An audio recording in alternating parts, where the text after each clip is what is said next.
Ahora nosotros tenemos la mínima expresión de la derivada. El siguiente paso es igualar a cero.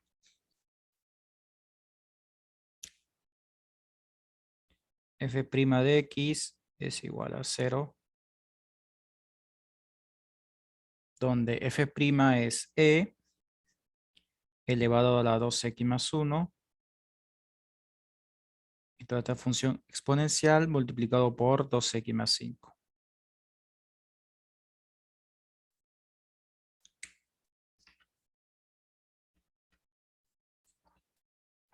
Recordemos, cuando nosotros tenemos el producto de dos números iguales a 0, o en este caso dos funciones, se trabaja de la siguiente manera. Cada función le igualas a 0, pero por separado, ¿sí? Es decir, e elevado a la 2x más 1 es igual a 0.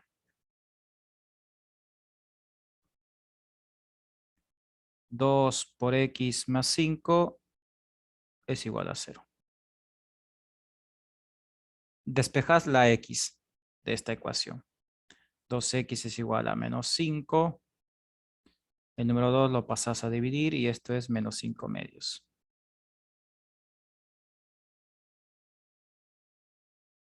El problema viene acá. Directamente, nosotros sabemos que esto es algo absurdo. Absurdo. Otros lo mencionan como que es algo falso. Y eso por lo siguiente. Recuerden que e elevado a un número nunca te va a dar 0. Ustedes pueden inventar valores y compruébenlo en su calculadora. Inventar cualquier valor de x, positivo, negativo, fraccionario, ingresar todo esto a la calculadora, nunca te va a dar 0. ¿Y eso por qué? Porque recuerden que por definición de función exponencial, ¿sí? E elevado a un número siempre tiene como asíntota horizontal el eje x, es decir, y igual a 0. ¿Y qué significa que el eje x se comporte como asíntota horizontal? Significa que esta función que está acá nunca va a ser igual a 0. ¿Sí? Conclusión, e elevado a un número nunca te va a dar 0. Esa es la conclusión. Entonces, acá no puedes, digamos, calcular un valor de x. Ahora, el menos 5 medio es un punto crítico. Recordemos que te pueden aparecer muchos puntos críticos. En este caso, un solo punto. Puede ocurrir que no les aparezca ningún punto crítico o puede ocurrir que existan 2, 3, 4, 5, etcétera, puntos críticos. ¿Y qué son los puntos críticos? Los puntos críticos son los candidatos a ser máximos y mínimos de la función original.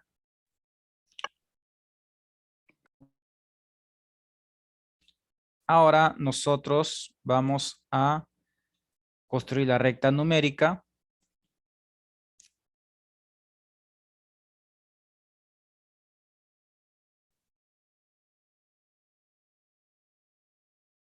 Ubicas el más infinito y el menos infinito. Vamos a ubicar el punto crítico, que en este caso el único es el menos 5 medio. Es el único punto crítico que hemos obtenido de todo esto. Menos 5 medios. Ahora, en la parte inferior vas a ubicar el signo de la derivada. Y en la parte superior, recordemos, graficábamos el comportamiento de la función. Comportamiento de f de x. Ahora es momento de utilizar el teorema de Bolzano. Vamos a utilizar Bolzano. ¿Qué nos dice Bolzano? Bueno, nos dice lo siguiente. Por cada intervalo, recordemos, por cada intervalo, vos tenés que seleccionar un valor, cualquiera, menos los extremos y lo reemplazás en la derivada. Y el signo que nos resulte en ese valor, ¿sí? Digamos, es el signo de derivada en todo ese intervalo. Entonces acá nosotros vamos a calcular lo siguiente. F', vamos a tener un valor de este intervalo. Menos 5 medio es menos 2,5. podés seleccionar el valor de -3. Y en este intervalo podés seleccionar el valor de 0. Me parece que es el más fácil. ¿Sí? Entonces, ahora vamos a ver Bolzano. Acá quiero explicar algo más. Probablemente en el segundo parcial no les sirva esta información. No sé si se les he dado o no, pero lo vuelvo a repetir. Pero en el examen final sí van a necesitar ustedes, digamos, recordar esto. ¿Sí? Va a ser mucho más fácil porque necesitamos ganar tiempo en el examen final. E elevado a un número nunca te va a dar 0. Pero aparte de eso, nosotros sabemos que E elevado a un número siempre va a ser positivo. Este resultado siempre va a ser positivo. Entonces, acá escribís un positivo. No es necesario calcular porque vos sabes que siempre es positivo. Salvo que adelante de E exista un menos. Ese es otro tema. ¿Sí? Ahora, reemplazás el -3 acá. 2 por -3 más 5. Entonces, este es un signo más. Lo escribís igual. 2 por -3, -6 más 5, -1. ¿Sí? Más por menos, menos. Me interesa el signo, no me interesa el resultado. Me interesa más que todo el signo. Y lo mismo haces con el 0. Sabes que E elevado a un número siempre va a ser positivo. Por 2 por 0 más 5. Te va a resultar más por más 5 más. Entonces acá nos resultó un menos y acá nos resultó un más. Eso significa que acá la función decrece y acá la función crece. Entonces el -5 medios se comporta como mínimo. Porque antes decrece y luego crece. No hay nada más que explicar acá.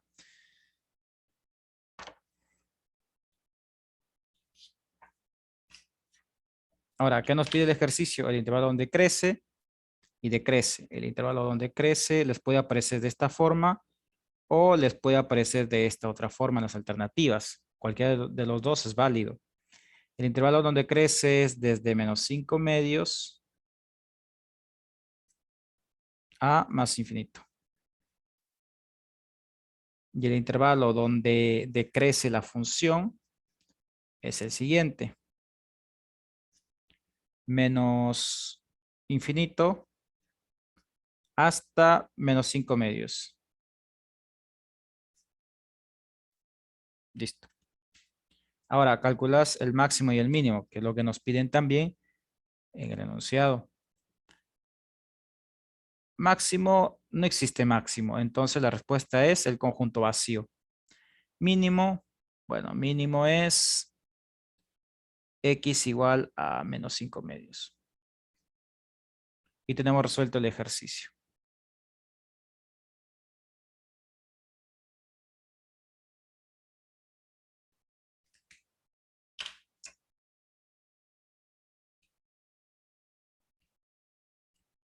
En este examen es fácil reconocer si nosotros estamos frente a un ejercicio de derivadas e integrales. ¿Sí?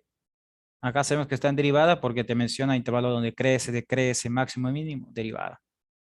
O hallar la ecuación de la recta tangente, hallar la pendiente de la recta tangente, etcétera. Derivadas. En integral nos damos cuenta por el símbolo, ¿sí? Que tiene la integral. Ahora vamos a resolver el ejercicio número 3. Nos pide calcular la siguiente integral.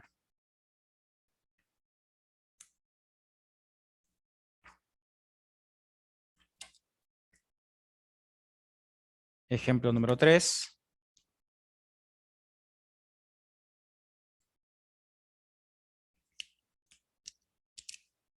Calcular la siguiente integral.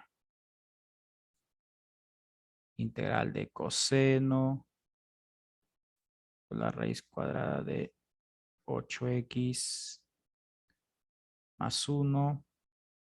Todo esto dividido por raíz cuadrada de 8x más 1 por el seno de la raíz cuadrada de 8x más 1. Todo esto multiplicado por el diferencial de x. Bien, pensemos un poco. ¿Será por sustitución o por partes? Distributiva, nada que ver, ¿sí? Por tabla, peor. Nosotros tenemos acá una división.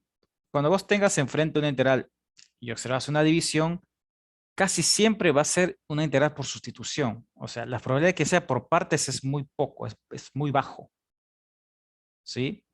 Entonces, es una señal que probablemente sea por sustitución. Vamos con la segunda señal. Arriba tenés funciones trigonométricas. Por ejemplo, abajo tenés seno y arriba tenés coseno. O sea, existe una relación, porque acordate que la derivada de seno es coseno y la derivada de coseno es menos seno. O sea, existe una relación. Tercera señal. Te vuelve a aparecer nuevamente la raíz cuadrada de 8x más 1. Y tiene sentido. ¿Por qué? Porque cuando, a ver, voy de nuevo. O si consideras el seno o el coseno igual a u, y lo querés derivar, acordate que esto es, si es seno, se convierte en coseno y luego lo multiplicas por la derivada del argumento. ¿Y qué tenés en el argumento? Una raíz. Y acordate que la derivada de una raíz te va a dar como resultado otra raíz. Tiene sentido. O sea, está relacionado por todos lados. Sí o sí, sustitución. Aquel alumno y alumna que ha practicado varios ejercicios de integrales, creo que también está de acuerdo que este ejercicio se va a resolver por sustitución. Entonces, ¿quién va a ser U o cuál es el U correcto? Para agilizar un poco el proceso, porque no es un tema nuevo, ¿sí? U en este caso es seno. Seno de la raíz cuadrada de 8x más 1. ¿Ustedes qué tienen que hacer en casa? Luego, probar. U igual a coseno. ¿Y por qué no me sirve U igual a coseno? Se los dejo eso como tarea. Hagan U igual coseno de raíz de 8x más 1. Hacelo y mira lo que te va a dar la derivada. O considerar la raíz, únicamente la raíz. Y no te sirve. ¿Por qué? A simple vista, U no puede ser raíz de 8x más 1. Porque si vos tenés U igual a raíz de 8x más 1 y lo derivás, nunca te va a aparecer un seno y un coseno. O sea, como que no tiene relación. ¿Sí? En cambio acá, mira, cuando derivas U, esto por regla de la cadena es la derivada del argumento por el coseno de la raíz de 8x más 1 por el diferencial de x. Ahora, acá tenés que utilizar la regla de la cadena, sí o sí. Y recordemos que esto es la derivada de la cantidad subradical dividido por 2 por la raíz de 8x más 1 por el coseno de la raíz de 8x más 1 por el diferencial de x. Aquí es igual la derivada de 8x más 1. Acá tienes que utilizar la regla de la suma. Y la derivada es 8. 8 dividido por 2 por la raíz de 8x más 1 por el coseno de la raíz de 8x más 1 por el diferencial de x. Entonces acá simplificás. Mitad 1, mitad 4. Este 4 está acá arriba, lo pasas a dividir porque no te aparece. Bien, vamos a comprobarlo, ¿sí? Yo consideré que U es seno de raíz de 8x más 1. Entonces, cubrís todo esto y la derivada de U nos tiene que resultar coseno de raíz de 8x más 1 por el diferencial dividido por la raíz de 8x más 1. Mira, así te aparece. Coseno de raíz de 8x más 1 diferencial dividido por la raíz de 8x más 1. Recuerden, la raíz de 8x más 1 no lo puedes pasar al primer miembro porque tiene una X. En cambio, el 4 no hay ningún problema, lo puedes pasar al primer miembro. Esto es diferencial de U dividido por 4. Igual coseno de raíz de 8x más 1 por el diferencial de x dividido por la raíz de 8x más 1. Entonces, a estas alturas ustedes ya deben darse cuenta cuándo es por sustitución o por partes, o por lo menos tratar de descartar, ¿sí? Opciones.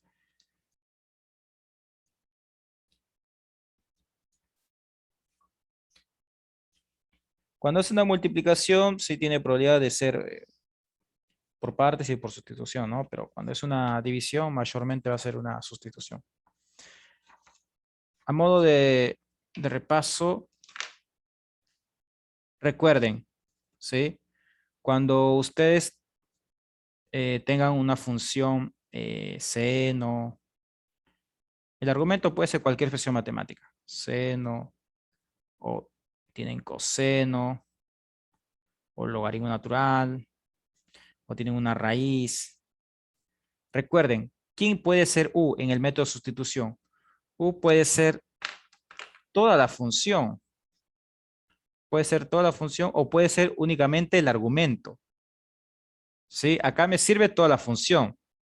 Ustedes prueben u igual al argumento, no te sirve. ¿Sí? Entonces lo mismo ocurre con el coseno. Puedes seleccionar u igual todo el coseno o el argumento. Lo mismo con el logaritmo. En algunos ejercicios u tiene que ser igual a todo el logaritmo y en otros ejercicios únicamente el argumento. Lo mismo sucede con la raíz. En algunos ejercicios u va a ser toda la raíz y en otros ejercicios solamente la cantidad subradical, es decir, lo que está dentro. Si vos lo querés llamar como argumento, podés llamarlo de esa forma, pero no es lo correcto, pero si te sirve para, digamos, para recordar, no pasa nada. Bien, entonces ahora vamos a hacer la sustitución.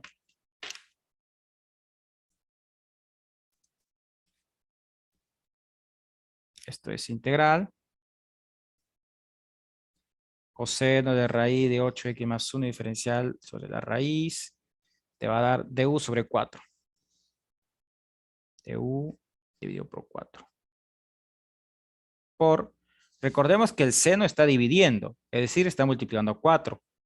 ¿Sí? Entonces u es seno de raíz de 8x más 1. Perdón, sí, seno de raíz de 8x más 1 es u.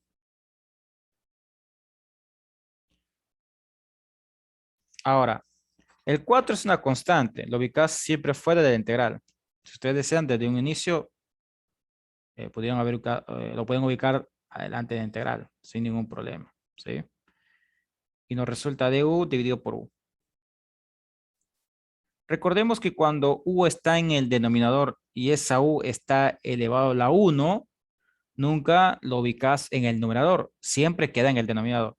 Si esta u estuviera elevado a un medio, o 7, o 2, o menos 2, cualquier número distinto a 1, directamente lo ubicas en el numerador. O sea, es un cambio, ¿sí? Pero en este caso no, como la u está elevado a la 1, lo dejas tal cual y aplicas la fórmula integral inmediata. Esto es igual a un cuarto por el logaritmo natural de módulo de u. Recuerden que siempre es módulo más una constante. Después vamos a ver la importancia en el siguiente ejercicio de la importancia de recordar por qué esto es un módulo, ¿sí? O valor absoluto, si lo querés, digamos, eh, identificar más rápido, ¿sí? Entonces esto es un cuarto por el logaritmo natural del módulo u. U, recordemos que en este ejercicio es el seno de la raíz de 8x más 1. Más una constante.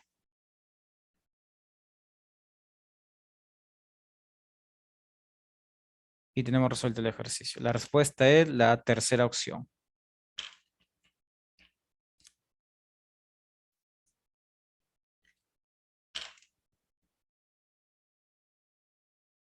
Bien, voy a esperar un momento para que termine de copiar. Y vamos a resolver el cuarto y último ejercicio. El último ejercicio es con respecto a área encerrada. Recuerden que no tuvimos una clase sincrónica de área encerrada. Yo les pasé unos videos por el grupo. Espero que lo hayan revisado, ¿sí? Si no, igual aún están a tiempo porque es solamente un tema. Si no me equivoco, son 2 o 3 videos.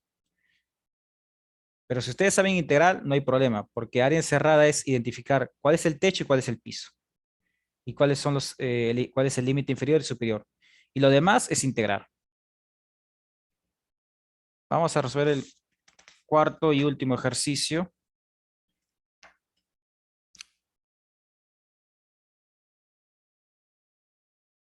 Nos piden calcular el área encerrada entre F y G.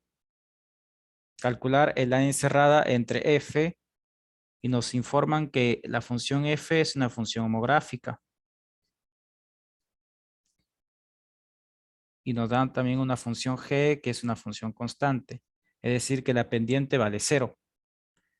Nos dan que X es igual a menos 4. Bien. Según los videos que les pasé, eh, existen dos métodos para resolver este tipo de ejercicio, el método gráfico y el método analítico, aunque todos acuden al método analítico, porque a veces graficar no es tan fácil dependiendo de las funciones que se les dé, ¿sí? Pero la mayoría opta por el método analítico, así que lo voy a resolver por el método analítico. Si me da tiempo, vemos el gráfico igual. Vamos a resolver por el método analítico. Bien, como nosotros sabemos que estamos frente al tema de área encerrada, nuestro trabajo es reconocer cuál es el techo y cuál es el piso. Como mínimo te voy a dar dos funciones, o es lo más normal, dos funciones. Entonces, desde un inicio vos no sabes cuál de estos dos es el techo. Esta x igual a menos 4, vos no sabes si es el límite superior o inferior, no sabes aún. Y después ustedes, ahora ustedes se preguntarán, ¿y por qué nos dan x igual a menos 4, Isaías? O sea, hasta acá entiendo, pero no entiendo por qué nos dan x igual a menos 4. Ahora van a ver por qué, ¿sí? Si querés por ahora, olvídate del x igual a menos 4, olvídate de ese valor, ¿sí? Y observa estos dos, es algo familiar. Entonces, vamos por el método analítico. Nosotros necesitamos saber cuál es el techo y cuál es el piso, pero antes de saber cuál es el techo y cuál es el piso, necesitas conocer el intervalo sobre el cual vas a trabajar. Entonces, el método analítico te dice, puedes resolverlo de la siguiente forma, igualando ambas funciones. La función f es 1 sobre x y la función g es menos 1. La idea es despejar x. Este menos 1 lo pasas a dividir y este x lo pasas a multiplicar. En otras comisiones, ¿sí? Cuando ya está, también he resuelto estos ejercicios, me preguntaban, Isaías, pero el menos 1, ¿por qué lo pasas a dividir? Al momento de pasar a dividir, no te debería de quedar 0 acá y la x desaparece. Y la respuesta es no, porque realmente este menos 1 está multiplicando el 1. O sea, siempre hay un 1, o sea, cualquier número que vos veas acá, siempre está multiplicado por el 1. Por ejemplo, este 1 nuevamente está por otro 1. Esta x está multiplicado por un 1. O sea, todo se está multiplicado por un número, por el 1. Por esa razón, cuando el menos 1 lo pasas a dividir, no te va a quedar un 0, porque está multiplicado por el 1, perdón. ¿Sí? Bien, entonces, 1 dividido por menos 1, menos 1. X es igual a menos 1. Recordemos un poco, probablemente los que no vieron los videos no me están entendiendo, así que bueno, después que lo revise, me van a entender. Vuelven a revisar esta parte de la clase. Ahora, ¿qué ocurre si no te doy esa información de x igual a menos 4? Cuando vos igualás estas dos funciones, como mínimo necesitas dos valores, como mínimo. Porque recordemos, si nosotros tenemos dos funciones, bien, igual a estas dos funciones, acá me tiene que resultar como mínimo dos valores de x.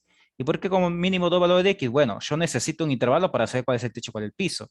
Con el menos uno solo no puedo formular un intervalo. O sea, ¿con quién lo vas a formular? Mínimo necesitas dos valores. Ahora, existe ejercicio donde de esta igualdad te pueden aparecer tres valores de x. Y eso puede ocurrir, sí, porque alguna de estas funciones puede ser una función cúbica o viceversa. Entonces, recuerden, ¿sí? Voy a tomar un pequeño tiempo, dado que no hubo la clase sincrónica, pero sé que los videos está explicado. Lo siguiente, acá te tiene que aparecer como mínimo dos valores de x. Bien, entonces, a ver, suponete que te resulte x igual a, x igual a b, donde a y b son cualquier valor, ¿no? Entonces, si de esta igualdad me surgen dos valores de X, perfecto, todo va bien. El intervalo es A, B. Listo. Y de acá, vos estableces un valor de este intervalo y sabes cuál es el techo, cuál es el piso. Y este sería el límite inferior y superior. Pero, ¿qué ocurre si vos igualás estas dos funciones y te aparecen tres valores, X igual a A, X igual a B, X igual a C, etcétera? Entonces, si te resulta tres valores, es porque te va a aparecer dos intervalos. Te va a aparecer el intervalo AB y te va a aparecer el intervalo BC. Y por cada intervalo tienes que trabajar. En este intervalo, una de las dos funciones va a ser el techo, el otro el piso, y lo mismo acá. Pero acá puede ocurrir que F sea techo. Y de este intervalo puede ocurrir que F sea piso. O sea, ¿eso puede ocurrir? Sí. Entonces, ¿cómo calculo este tipo de integrales? Se preguntaron ustedes. Bueno, si les aparece tres valores de X, son dos intervalos. Si les aparece cuatro valores de X, son tres intervalos y así sucesivamente. Lo que tienes que hacer es calcular esta integral y luego le sumas con esta otra integral y listo. ¿Sí? Me parece que en el video sí explico esta parte. Bien, pero mira lo que ocurre acá. Únicamente nos aparece un valor de X, por eso te doy este valor que está acá. Y de esa forma formulas el intervalo. Ahora, tengan presente lo siguiente. Si acá les aparece dos valores de X e igual les doy un valor de X al inicio, es porque son tres valores de X. Y al ser tres valores serían dos intervalos. ¿Sí? Algo que probablemente no pase por el tema del tiempo, pero en el segundo parcial puede ser, como ustedes tienen 24 horas, sabemos que igual no van a utilizar 24 horas, ni una persona va a utilizar 24 horas para dar un examen, por ahí a lo sumo 4 horas, pero recuerden eso, ¿sí? Si les aparece acá dos valores de X y te doy un valor al inicio, serían tres valores de X y tendrías que plantear dos intervalos, ¿sí? Bien, pero como no es el caso, el intervalo que tengo que plantear es -4 hasta -1. Siempre de menor a mayor, obviamente. Sabemos que el -4 es menor, ¿sí? A -1. Ahora, utilizas una especie de Bolzano. En realidad no es Bolzano, solo que yo lo menciono como una especie de Bolzano para que ustedes lo familiaricen. Recuerden en derivada, ¿no? Siempre tomamos un valor de intervalo o de la recta y de esa forma nosotros sabemos si la función crece o decrece, dependiendo del signo de la derivada. Entonces, acá estableces un valor cualquiera del intervalo, menos los extremos. Los extremos no te sirven acá. El número más fácil me parece que es el -2, ¿sí? O el -2 va a ser más fácil. Ustedes pueden tomar el -3 o pueden tomar el -1,5, cualquier valor. Entonces, lo reemplazas en la función f, ¿sí? Entonces, recordemos que la función f es igual a 1 sobre x, es decir, 1 sobre -2, y esto te va a dar como resultado final -0,5. Ahora lo reemplazas en la función g. La función g es constante, así que no hay problema, siempre va a ser el mismo valor. Desde un inicio era -1, o sea que nunca va a cambiar porque es constante. Entonces, observemos cuál de estos dos es mayor. Vemos que es f es mayor, -0,5 es mayor a -1. Entonces, sabes que f es más grande o es mayor a g. Entonces, f es el techo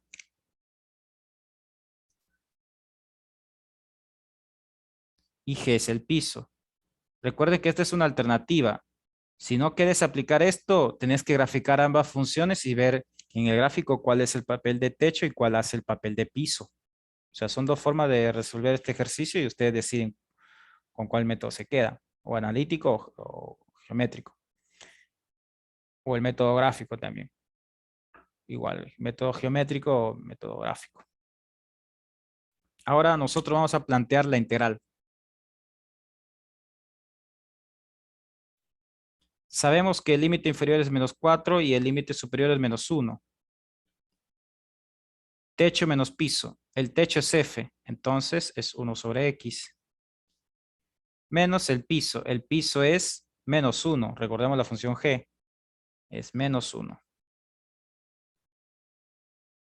Cuando ustedes estén dentro del tema de área encerrada, es difícil que acá les quede, no imposible, pero es difícil que en los exámenes les quede acá una integral de por sustitución o por partes. Es un poco difícil que les aparezca eso.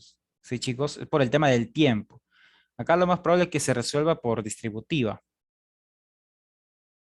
Esto es integral de menos 4 a menos 1 sobre x. Voy a realizar la propiedad distributiva, ¿sí? Desde un inicio, por diferencial de x.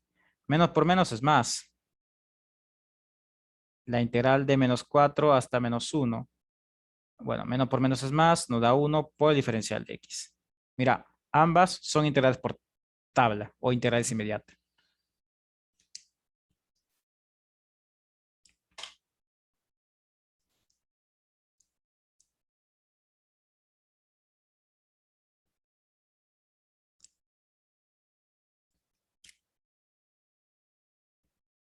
Integral de diferencial de x dividido por x, acá lo mismo, esta x está elevada a 1.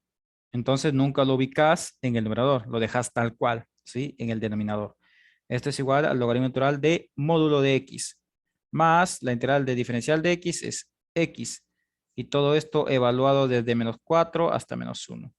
Estamos listos para poder aplicar la regla de Barro.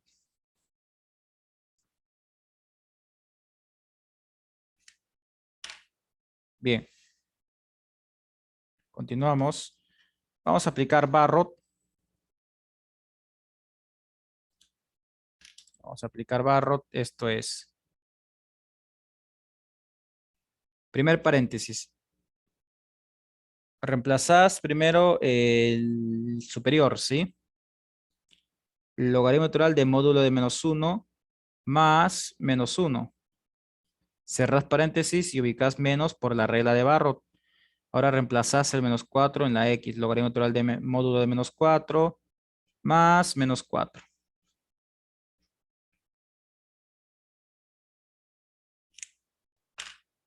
Ahora, ¿por qué mencioné anteriormente que es importante recordar que la fórmula nos dice que esto es logaritmo natural de módulo de ese valor, es decir, de x? Por lo siguiente, porque no existe el logaritmo natural de menos 1, pero este es un módulo. ¿Qué significa? Que el menos 1 lo tenés que convertir a 1. Eso es lo que significa. Entonces, esto es igual realmente al logaritmo natural de... Ahora lo cambias por un paréntesis porque ya estás aplicando el módulo, ¿sí? Más por menos es menos. Este es logaritmo natural de menos 4. Lo mismo, logaritmo natural de 4. Más por menos menos. Acá sí no lo puedes cambiar porque esto es paréntesis. Este no es módulo. Y ahora únicamente reemplazas todo esto en la calculadora.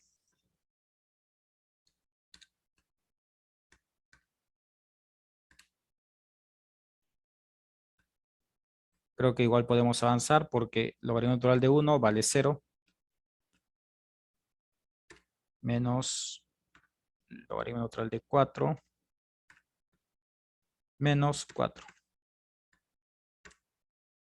Todo esto es igual a 1,6137 puntos suspensivos. Se dan cuenta que si ustedes no se acuerdan que esto es logaritmo natural de módulo de x, y lo ingresas como paréntesis, te va a quedar el logaritmo natural de menos 1 y te va a dar como resultado en la calculadora error, ¿sí? Recuerden que siempre es un módulo, por eso es módulo, porque si es negativo, lo convierte en positivo. Y la respuesta es la última alternativa, 1,6137. Si tienen alguna duda con respecto a los ejercicios que hemos resuelto el día de hoy, pueden activar su micrófono y les escucho.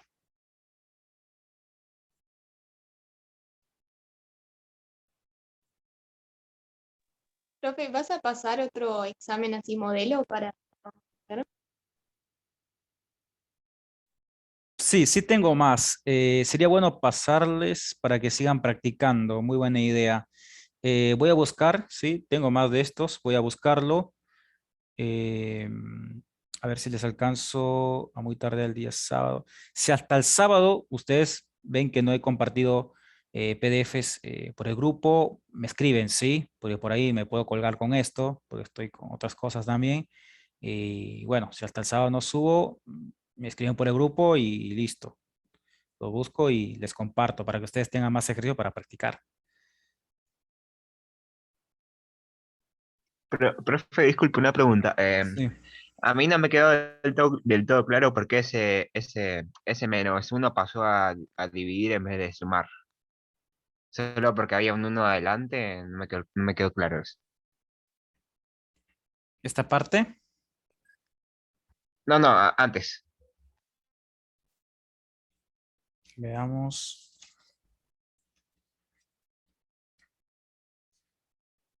Ahí. Sí, acá, por ejemplo, el -1 sí o sí lo tienes que pasar porque el X te está quedando en el denominador y el X nunca puede Ah, estar en el denominador. El X siempre tiene que estar arriba. ah, ah, gracias. No, de nada. Bien, entonces les queda a ustedes como tarea resolver este mismo ejercicio de área encerrada, pero por el método gráfico. ¿Por qué les digo esto? Por lo siguiente. Creo que sí me da el tiempo para explicarlo. Eh, Cualquier otro ejercicio que ustedes tengan de área encerrada, practíquenlo también por el método gráfico, porque a veces existe ejercicio cuando vos acudís al método analítico, como que te aparecen cosas extrañas y te confunde. Entonces, en el segundo parcial, obviamente, ustedes van a tener el tiempo suficiente para hacerlo por ambos métodos, pero en el final no. Así que ustedes intenten resolver, resolver este ejercicio, pero por el método gráfico, utilizando GeoGebra, ¿sí? Ustedes primero plantéenlo y luego corroboren en GeoGebra, ¿sí? Porque este ejercicio, si no me equivoco, el gráfico tiene un estilo siguiente. Una función gráfica tiene esta estructura, y luego aparece x igual a -4, es una recta vertical. Luego les aparece la función g igual a -1, x igual a -1, y el área que nosotros hemos calculado es todo esto que está acá. Y acá podés visualizar cuál es el techo y cuál es el piso. Este es el techo, este es el piso. Bien, me queda menos de un minuto, así que bueno, aún no sé si el día lunes vamos a seguir practicando. Por el grupo les estaré informando, ¿sí? Que tengan buen fin de. Nos vemos. Mucha suerte en su segundo parcial. Gracias, profe, buen fin de.